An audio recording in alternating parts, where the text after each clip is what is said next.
Welcome to Your Story Matters. My name is Linda Olson. I'm the founder of Wealth Through Stories and Your Story Matters Masterclass. Our Masterclass series is where we interview experts about their story.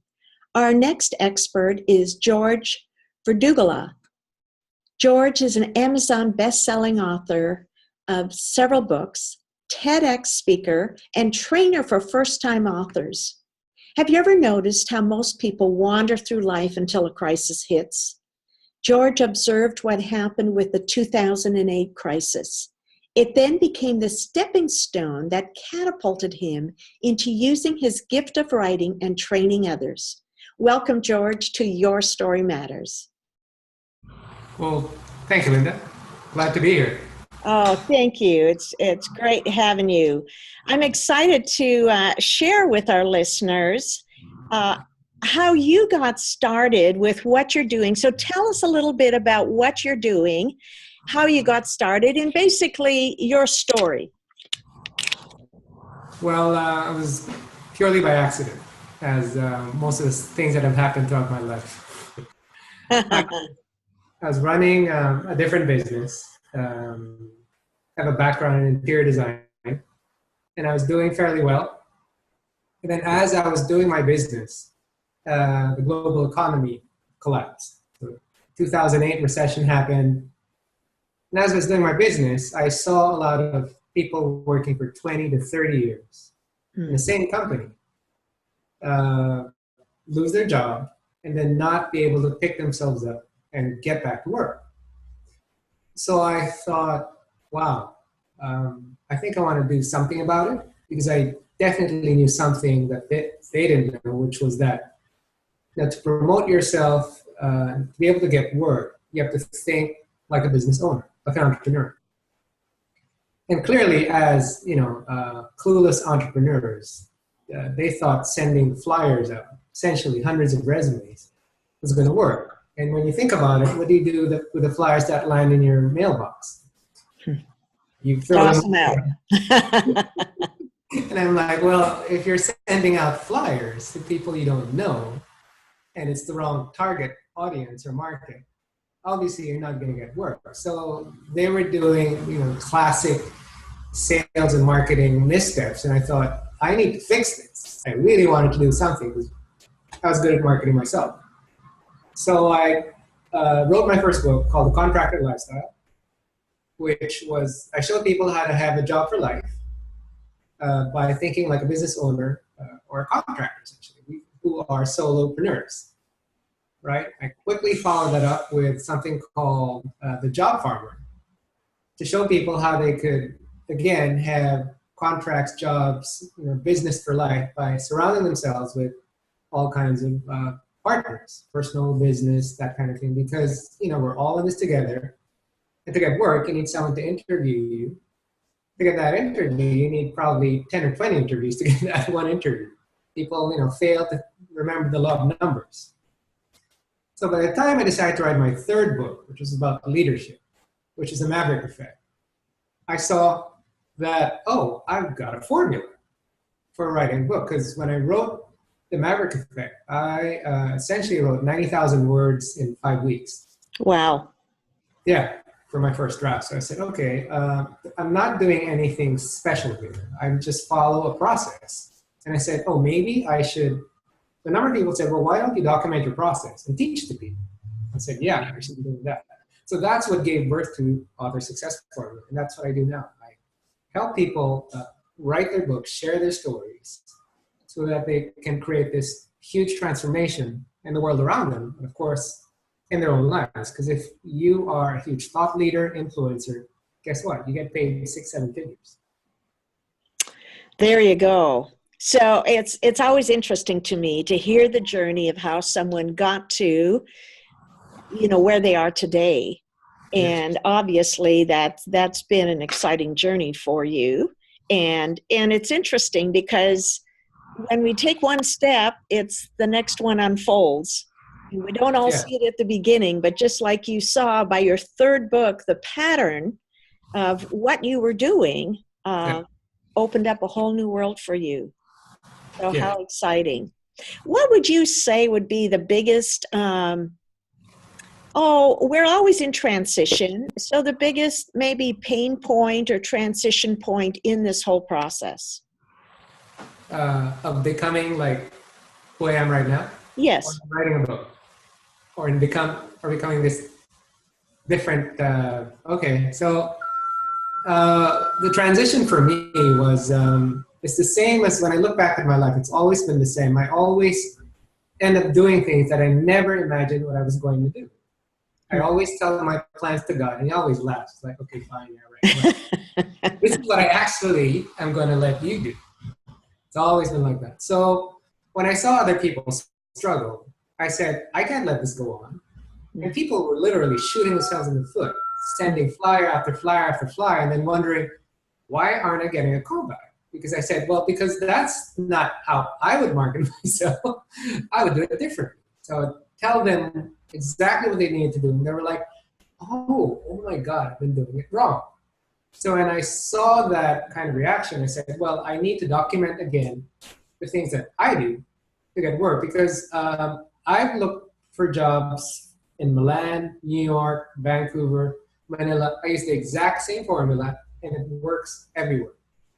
For example, in Milan, I was, when I graduated from design school many years ago, over 20 years ago. So I decided to go there, and after 11 days, which is my portfolio in hand, I got a job despite speaking only 50 words of Italian. In New York, I got a job after 2.5 weeks. Here in Vancouver, it was probably after, again, 2 weeks. I have the same system that I just teach people. I said, don't send out flyers. I said, that's the last thing people want. And that's the last thing you should be doing, especially if you've got all this experience. You have to be able to create this competitive situation where they're going after you. People are like, wow, really? They're going after me? I'm like, yeah. It's like, otherwise you're a commodity. So once I realized I was onto something, I said, oh, okay, maybe I have to explain this. So whenever I get that, I have to explain this. That's when I get an urge to write a book. I've never started out like wanting to be a writer, wanting to write a book. It's one of those kind of Robert Redford things. He was a reluctant star. I was a reluctant writer and writing coach. I had this in me. I needed to share it because I needed people to get out of their own way. Because that's what happens. People get in their way, and then they wonder what's going on. It's like, why am I not reaching my dreams and goals? Well, it's because you don't know what you don't know. So here I am. Let me help you. So that's become kind of my role. So it started when I saw a need, and I said, I think I should step in and kind of help out. I always like to help people. I love it. And of course, these people have been doing all they've known to do, what they've been taught all their life, to send the flyers and so forth. It reminds me, as I listen to you, it reminds me of the business principle that says people buy into you before they buy into your product. So if you're meeting a need, they're going to buy, and you can show them. And obviously what you gave them was that shift of mindset. Right. That people can follow you and realize that, wait a minute, I do have something to offer, something important, and then help them make that transition. I love it. And it really is the way of the future, isn't it? Yes, that, and also listening to your market. Like, let me describe to you one of my writing clients right now. So he's coming up with this autobiography, right? And I put it in quotes because it is an autobiography. But the way a lot of people think an autobiography should be written is probably one of the most horrifyingly boring books you will ever read. Because it's names, dates, places, names, dates, right? Yes, and who cares? Who cares? Right? So as with looking for work, well, who cares about you? Talk to me about me if I'm hiring. So if I'm a reader, I want me to read about myself in your book. So once I help people make that shift where, yes, your story is important, but you also have to pay attention to what the market is looking for. It's not a conflict. It's more like, well, how do you align what you want to share with what they want to learn? You kind of just have to put those in parallel tracks so that you as a writer trying to get something off your chest is of value to someone who is a reader who wants to get one or two valuable ideas. So the boring autobiography becomes this compelling, exciting, movie-worthy kind of almost script that's, action-packed. But how do you create that shift? That's what I teach people. It's how to make your book leap off the page and become valuable to the person reading it. But that addresses that shift, right? Yes, and that's very, very powerful. We have a lot of authors or potential authors listening today. Can you give us a few tips regarding that principle? How do you do that? How do you teach someone to take their story and allow the listeners to see themselves in their story? Okay, well, maybe the author first has to remember that before you write a single word, you got to step back and think as a reader would, right? So that means a couple of things. One is you have to think about the marketing.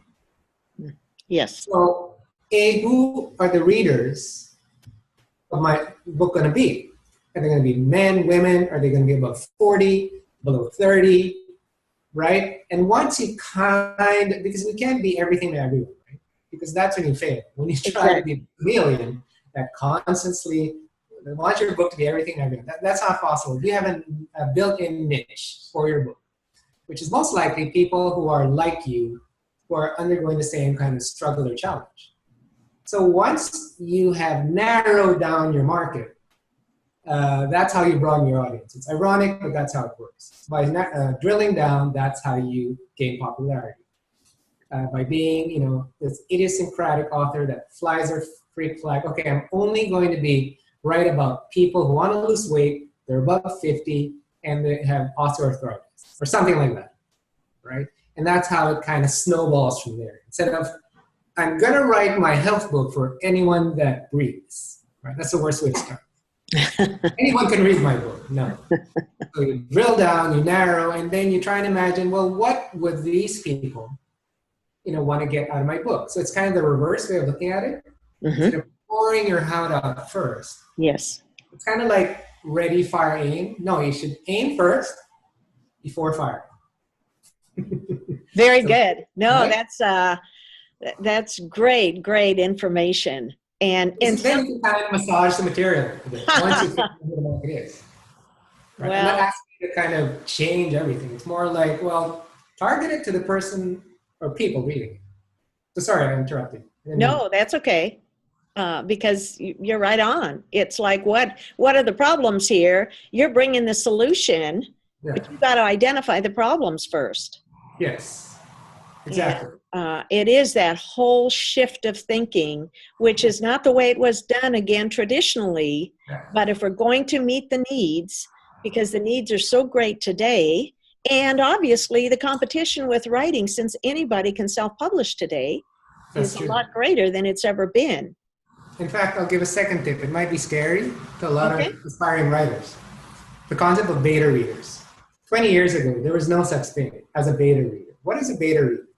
Well, it's 5 to 7 people who will actually go from start to finish of your draft and tell you what could potentially be wrong.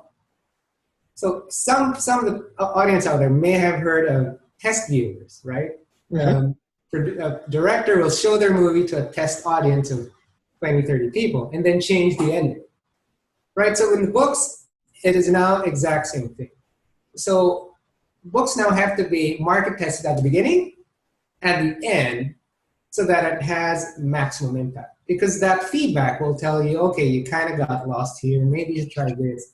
Maybe you should try that. At the very end of it, right? You're going to be smarter. You don't have to follow any of the advice. But then you do have insight from the market. Because the book doesn't exist in a vacuum. You're hopefully not writing it for yourself and the 3 members of your family. Hopefully you want to write it for a whole wide, bigger audience. In fact, it's funny, my client who wrote the autobiography originally wanted it to be written for him and his family. I said, who else? I said, not your friends, right? Not your business associates. He said, of course. I'm like, well, guess what? Your business associates and your family are going to read it the exact same way. So if you're hoping to write something mediocre for your family and then something better for your friends, just write something good for both audiences. Mm. So, and then his eyes perked up. I was like, oh yeah, that makes sense. It's like, you know what, let's release it for commercial distribution. I said, now you're talking. So he said, if that's the case, then you have to write it in a way that it resonates with your family, with you, with a larger audience. So can we please, edit out the unnecessary details? Because, writing as what you think people want is writing from what people want to read. Those are two different viewpoints. So when you have the benefit of insight, well, this is what people actually want to read and get. And kind of that gives you a reality break of, oh, maybe I should step out of my own self-importance and actually try and kind of, aim a little bit at the market so that there's a nice balance. Mm-hmm. Yes. So that's what the research does, the market research, and the beta readers and all that. Then your fantasy of what your masterpiece looks like is affirmed by the market before, and you want to avoid the flop, I guess is what I'm trying to say. Mm-hmm. After it falls flat.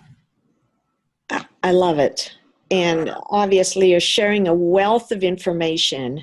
As I listen to this, these same principles really apply. I know you're applying them to writing a book, but they really apply to anybody, any entrepreneurs or anyone in business with their program or whatever their product is that they're offering.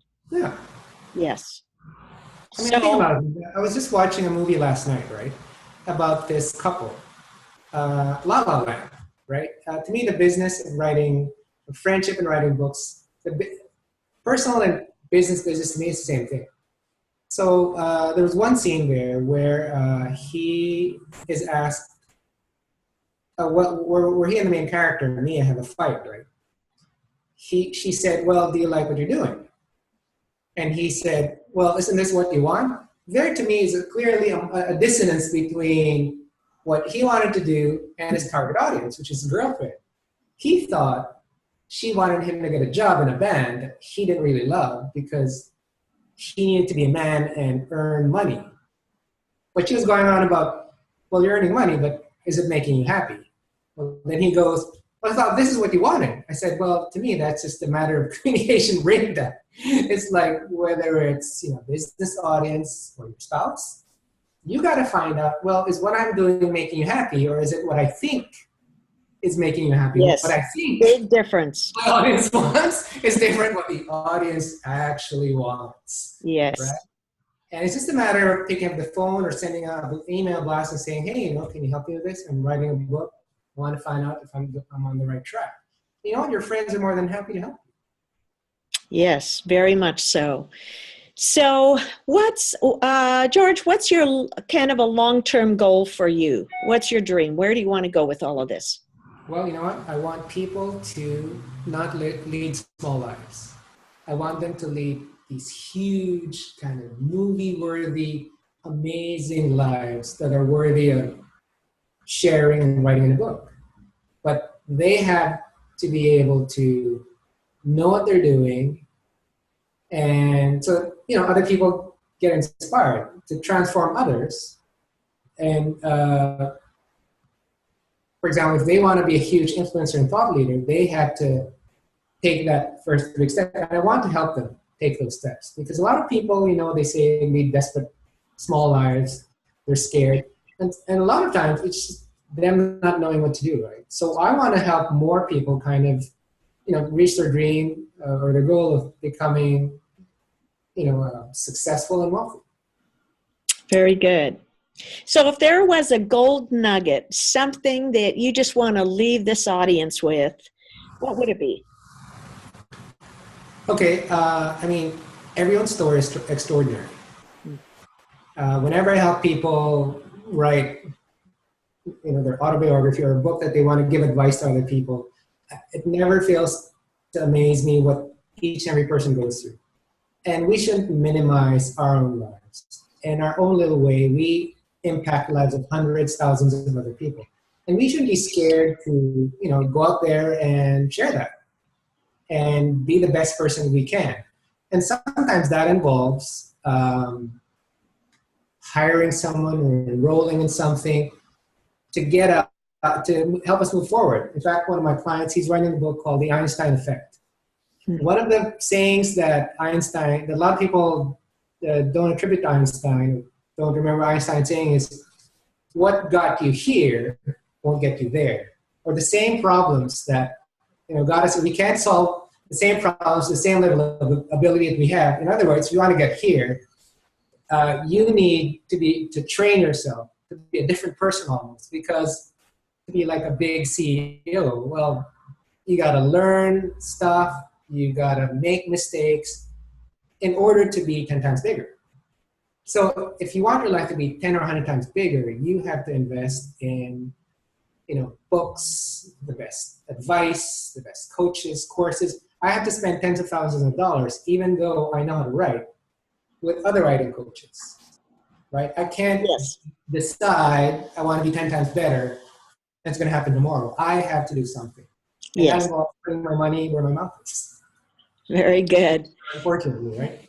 So, George, I understand that you are giving our listeners, offering them a very valuable gift. Tell us a little bit about that. Yes, an extremely valuable gift. Yes. In that I'm sharing the exact schedule I use from A to Z on how to write your book in 90 days. And this isn't just the writing part. When I teach Author Success Course, I have 4 different components. Writing is just the third component to me. The most important component is marketing. Second is publishing. You have to understand the business in and out, how the whole printing and all that, getting the team together, and then only then do we tackle writing. And after that, I show you how to build this global brand where you can earn 6 to 7 figures. So the entire schedule for that, I'm giving away for free. Wow. Writing a book in 1 or 2 years, guess what? You can get your book done in as little as 90 days. Wow. And this is what I use. So I'm giving it to Linda because she's a very nice person and she asked. Thank you. Well, I'll keep asking, George. It's amazing. Knock and the door will be open to you, ask, and the question will be answered. That's yes, absolutely. Well, thank you so much for, again, your wealth of information that you shared in these few minutes with us. I hope that many will take advantage of this incredible gift that you are offering, and to know that it not only applies to book writing, but many of those principles you can apply to anything you do in business. So thank you again, George. Oh, you're welcome, Linda. You have an excellent day. Thank you. You too.